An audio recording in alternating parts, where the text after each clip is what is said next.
What's going on, guys? Play by Play Game here, back with another Epic Sun video, and today we're going over the update content for 11-12. Hang on, because it's a pretty packed one. All right, here we go. Dagger Sicar update. It is finally here. Finally, okay? So it looks like we're gonna have some reputations.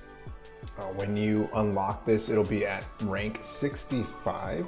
So you'll go into the reputations, go to Dagger Sicar. You're gonna have these for different topics, categories, whatever you wanna call them. And then once you go into each one, I believe you'll have difficulty levels for each of the achievements inside. So you'll be able to get a lot of different rewards, it looks like. I think the main rewards here are emotes. So these look pretty cool. I think once you get these points, Dagger Sicar points, you'll be able to unlock these emotes. I think, I don't know who this is. Is it Akali Silent Assassin? Yeah, it looks pretty cool. Who's this? Fez? Yeah, okay. So that looks pretty cool. Once you unlock those, you'll be able to use them in-game chat. I think there's also a little story. We're also getting the 10 times multi-summon. So you'll be able to choose between summoning one time or summoning 10 at once.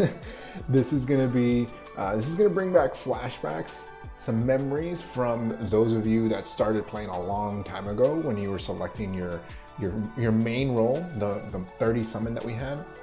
So that's gonna be pretty cool. I don't know if I'm gonna be doing a lot of 10 summons, honestly, just because it's gonna go over so quick, and I don't know that you see the two little guys, right? I don't know that you see them when you do the 10 summon. I don't remember. Let me know in the comment section below, okay? Because I don't really remember. All right, Arena Ardor season is opening. Preseason is ending on, let's see here, 11/16.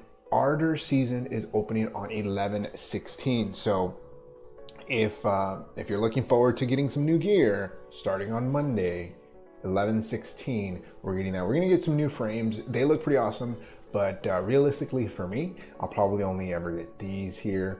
Where is it? No, not even here. Probably this one. Just making an effort. Making an effort. I'll take that. I'll take that. Let's see here. What do we got? Oh no, these are the Endeavor frames, right? Endeavor, okay, yeah, but it's the same thing, right? I'll probably just get that. And then the Ardor frames actually look pretty legit. This one for sure looks really nice. This one actually looks better than this one. Okay, so we're gonna have a story with that. We'll be able to pick up brand new equipment from the Arena shop. It looks like counter gear. So counter gear, it can be really, really good, or it can just be awful, right? Some of these right away, like this sword, it can be really good for a bruiser. It has speed, crit chance, health, and attack. Usually on a counter unit, you don't want speed, but if you don't have them, let's say fairly fast, then they're gonna need to do a lot of damage when they counter. So that's the thing. So we got another 4 speed roll here, health, defense, speed, crit damage, crit chance here on the sword, and then crit damage on the chest. Let's take a look here at the helm. This one doesn't look good at all. You got attack, health, crit chance, effect resist. If that would have been effectiveness, it would have been awesome. It would have been awesome. We got boots, counter attack boots with effect resistance substat. Not saying that this is like awful, but that effect resistance, you know it's gonna roll effect resistance, right? They put that there so that it rolls there, but you got a 4 speed. Usually you don't want speed on non-speed main stat boots, right? You want other stats here, like maybe, I don't know, something else that's gonna help with some type of survival for this counter unit, but you got crit chance, crit damage, so you never know, it could roll, just pin to roll into these. You got the necklace here, crit damage. You got crit chance, speed, health, effect resistance. So this is a feels bad. You got the effect resistance with the health on a crit damage main. So more than likely effect resistance. Ring here, it's a counter health ring. You got effect resistance, speed, effectiveness, crit chance. So even if it rolls, let's say these 3, it can still be usable, for a support. I know there's a lot of counter Roanas out there. I know people have tried to build counter DNs.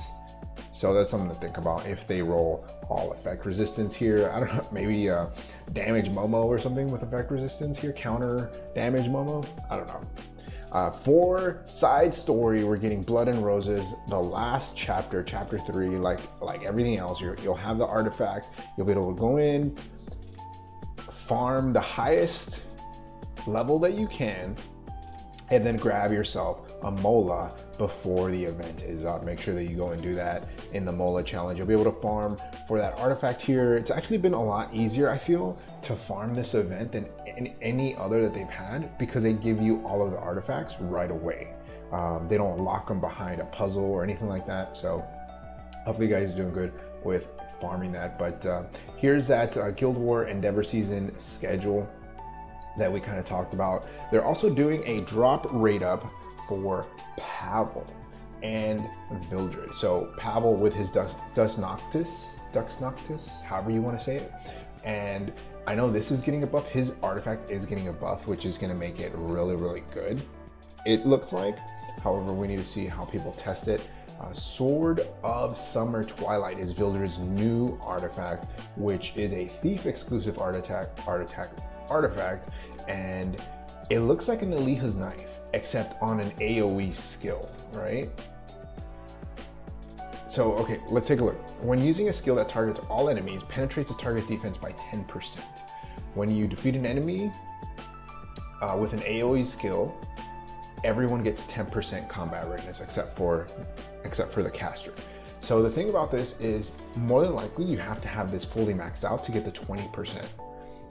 Could this be better than Eliha's knife? I don't know. Isn't Eliha's knife a 4-star artifact, which is a little bit easier to max out? So I don't know. I guess it really depends on what uses you want. We're getting Cowrick, Vivian, and Melissa in the Japanese media pack update, which will be pretty cool. We're getting a bunch of other user interface improvements, like the help. They're making a lot of these changes just to improve the quality of life here. Friendship level will be added as a sort of criteria, so you'll be able to search through friendship levels, so that'll help a lot. I know as I'm working on improving the friendship of my heroes, I'm trying to scroll through each one, trying to figure out which one has the highest, which one has the lowest, so on and so forth. Let's see what else we got here. An issue where text overlapped, an issue where the skill enhanced of the 3-star hero incorrectly displayed. Let's see, what else do we got here? Adjustments, issue with BBK's passive skill. Cursed Sword does not trigger when she enters the battle as a supporter through tag. That's going to be fixed. There's an issue where the 5-star hero Elena is hit by a skill with a skill cooldown increase effect. So they're fixing Elena. And a couple of other fixes. Nothing too notable. Let's see, they're adding Ray and Cowrick side stories to the journal. They're fixing, I think, the placement of this, like of the little green button there. What else are they doing here? You'll be able to do repeat battles in a Crack in the World. I don't know that many people farm that. Typos.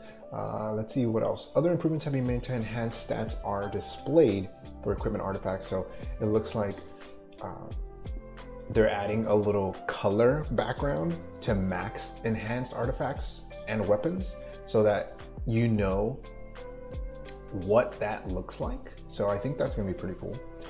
You will also be able to click on single equipment and turn those into ice cubes. I know that was a feature that I was really looking forward to, hoping that they implemented, because I'll click on an artifact and then remember, okay, I can't turn it into a cube here. I have to go to arrange, turn into cubes, select what I want, turn it into a cube. Okay. Let's see, what else we got? Improvement made so that health, energy, rage boss skill cooldown will be displayed on the battle status. Okay, that's pretty neat. And a bunch of other minor improvements. One thing that I did want to mention is they are having this Arky's Ladder event. So all you have to do is log into Epic 7 Stove, come down here and vote for a letter. So you'll vote for E, P, I, C, or 7. and it's that it's the ladder game. We've had a web event similar to this, and all you do is select the letter that you think is going to give us energy. So pick energy, whatever you do, pick energy. Good luck with that. I'm not going to tell you the answer, but good luck with that. And come down here, you'll select what letter you want. And then after you vote, you'll come down here and then post your global server, Europe server, whatever server you're in, you'll post that along with your nickname, and then we should be good to go. They're gonna give this out on 11/20. So at the end of next week, so next Friday, they're gonna give that out. Hopefully we get some 200 energy and you know, just some more for farming. So that's not too bad. Last but not least, we got Flan. So Flan preview is here. Let's check that out real quick.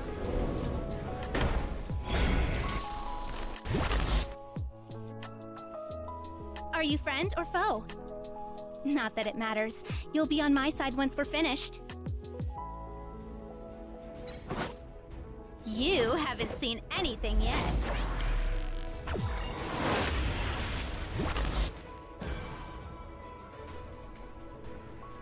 All right, so Flan is coming soon. I believe she's here 11/19, and she looks pretty cool. I'm definitely gonna be pulling for waifu reasons, right? However, let's take a look at her stats real quick, and you tell me whether or not she'll fit in your comp. So here are her stats. Attack, she has 1,000 attack, 5,000 health, 115 speed, so she is pretty fast. And her imprint release here is attack to the 2 bottom units, and she gives herself effectiveness. So here's the thing with her. She is pretty fast, so you are going to want to build her pretty fast. She does seem like a huge enabler for your team, especially with any kind of cleave. So let's take a look at her S3 here. Her S3, it's advantageous deal. So she kind of blackmails the enemy team, and it says drives a hard bargain against all enemies, making them unhealable and decreases defense for 2 turns. So she has an AoE defense break and an unhealable that doesn't hit the enemies. That to me sounds pretty broken. She gets 3 souls from this. When you mola this up, it goes down to a 5-turn cooldown. Not really sure how this is better than Tywin. Well, okay, not that it's better, but it seems similar to Tywin's S3. However, Tywin's S3 hits the enemy team, right? So here she goes. So there, you got unhealable, decreased defense. That's pretty much GG for them, right? And she did not hit the enemy team, so no SSB counter, no counters, ML Ken, you don't have to worry about that. Kind of like Elena, how she hits everybody after she does her S3. So that's pretty interesting. But again, you're gonna want her to probably go first so she can land that. Otherwise, this ML Crow here is gonna put up immunity on everyone because she doesn't strip with her S3. So let's take a look at her S2, I believe. And it's called Data Monopoly. Encourages an ally increasing crit damage for 2 turns and increases combat readiness by 30%. So when you mola this up, you get increased combat readiness. And I think that this one, again, it's like, I think they said it on the patch, it's like waifu Tywin, right? Except here, instead of getting crit chance, you get crit damage. Usually you build heroes that are going to cleave with as much crit chance as possible, almost at least to 100, if not 100% crit chance. So this will definitely enable you to build lower crit damage because it's a 50% crit damage buff. So if you only build, let's say 250 crit damage and you build higher attack, higher speed, then you get 300 crit damage after you get that push up. So you'll watch Vivian here destroy everybody. And then that's pretty much just GG here for that team.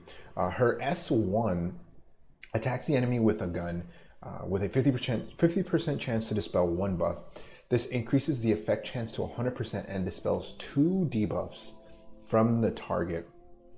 So that's pretty cool. I mean, so the thing that she lacks with her S3, she has it on her S1, right?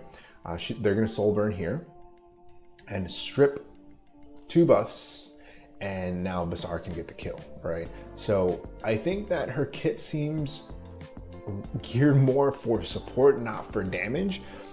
I'm not sure how she's really going to be used other than cleave, right? Because that's what it's looking like. Cleave teams. Here you go. Here's Flan. Landy's more of a bruiser-ish hero. So we got to see how that works. All right. So with her, we got a new artifact, and it's Unseen Observer. After the caster uses a non-attack skill, it increases the combat readiness of the caster by 20% and acquires 10 souls. Souls can only be acquired once, so this only happens one time, the souls. So that's, I think that can be pretty strong, especially if you rely on getting a few souls to soul burn into, let's say, Judge Kisei, soul burn Vildred, whoever you want to soul burn. She can really help your team not have to bring maybe a Taga Hells, right? Maybe not bring a Taga Hells, right? But then again, it really depends.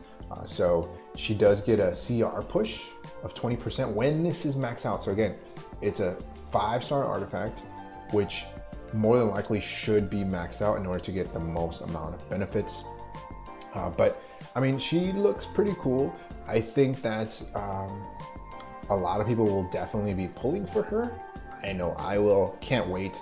11-19, be decreasing defense all over the place. It's gonna be pretty awesome. All right, so that's gonna be the end of the video, guys. Hopefully you enjoyed it. Hopefully, you know, you have something to look forward to. I know Dagger Sicar, it looks pretty awesome. Can't wait to try that. Like always, if you happen to enjoy the video, hey, hit that like button. If you haven't subscribed yet, think about subscribing. It definitely helps the channel grow and reach more people like you who like content like this. Like always, thanks for watching. I'll see you in the next one. Peace.